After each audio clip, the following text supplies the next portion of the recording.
Hi guys, welcome back to my channel where the gnomes live. This is Sharon Oyella, and this is part 3 of our bay window. In part 1 we built the window, in part 2 we installed the window, and in this video that you're watching I'm going to show you how I fixed the interior part of the window. Okay, so that includes the walls.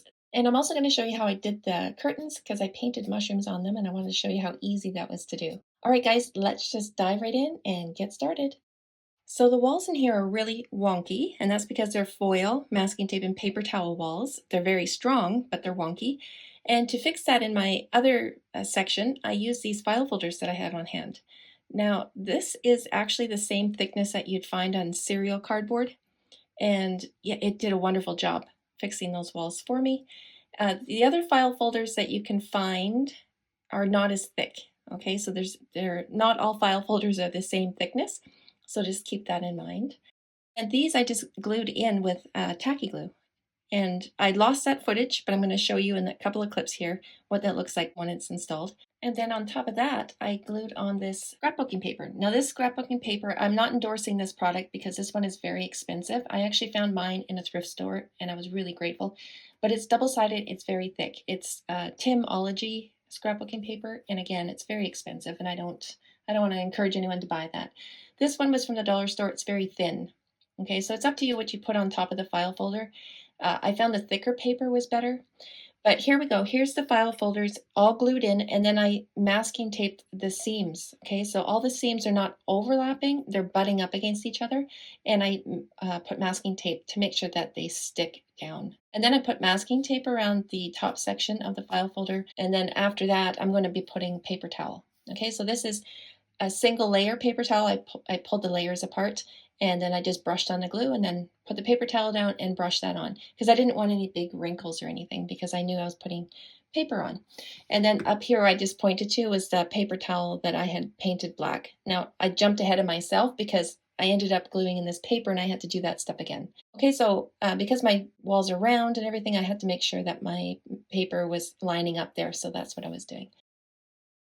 And then I used a piece of cardboard and I spread tacky glue over the entire surface of the walls and made sure I had pre-fit the paper before I laid it in. And this is how I glued in the file folders as well.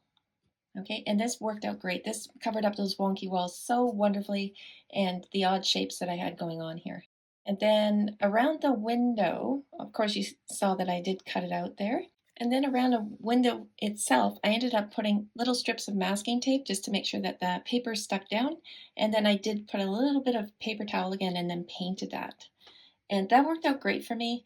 And, I just want to give you ideas in case you have something going on like I have here.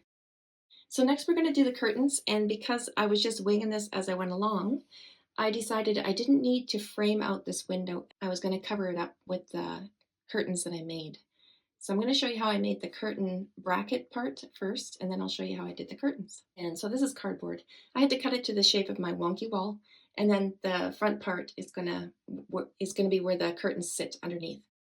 And I just put masking tape here because I'm going to glue these two pieces together, so I just want the masking tape to hold it while the glue is drying.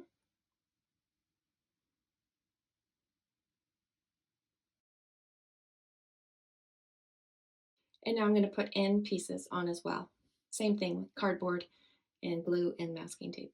And then I cover the entire piece with paper towel. Again, that gives me paintable edges. I didn't show making these two cardboard pieces that I'm painting. These are going to be the bottom frames of the window, and you'll see that when I install them.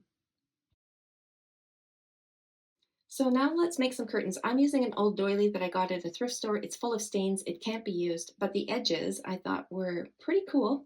I could make a good set of curtains out of the edges. So I'm just going to cut along here, and then I'm going to cut this strip in half.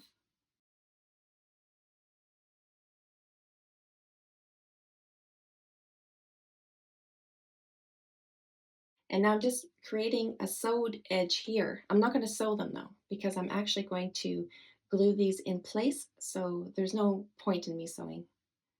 I just used my hair straightener to make a seam there. And I'm flattening out the top piece. This is the part that I'm going to paint the mushrooms on. And then I tape that down. And using the back end of a smaller paintbrush, I'm just going to do really quick mushrooms across the bottom. So I'm going to start with the red first, and I just dot the top in on 3 sides, so top and then either side. And I'm going to go over these again once I get to the other end. This is just to get them down and let them dry a little bit, and then I'll come back and touch them up. So you can see I was kind of sliding my paintbrush around there in a mushroom cap shape, but then I found out later it was easier to dot top and then 2 sides. You'll see what I mean here in a second. Now I'm going to go over it. Oh, I slid there again. There, I'm starting to dot now, see? I thought that was a little bit easier, so I'm just dotting in, and it gave me a more uniform look, although they're not matching each other, and I was okay with that.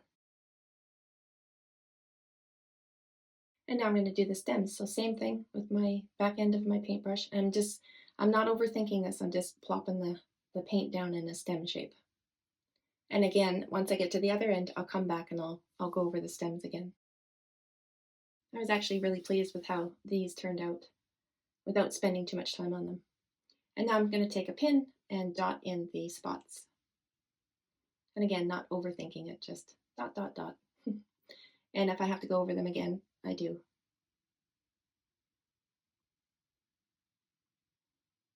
And there we go, we're all done. And I dried that with a hairdryer before I took it off. I'm going to frame the bottom part of the window, the part that you can see, and I'm not going to worry about the sides or the top. And I'll attach these with tacky glue and then hot glue. The hot glue will hold it in place while the tacky glue dries.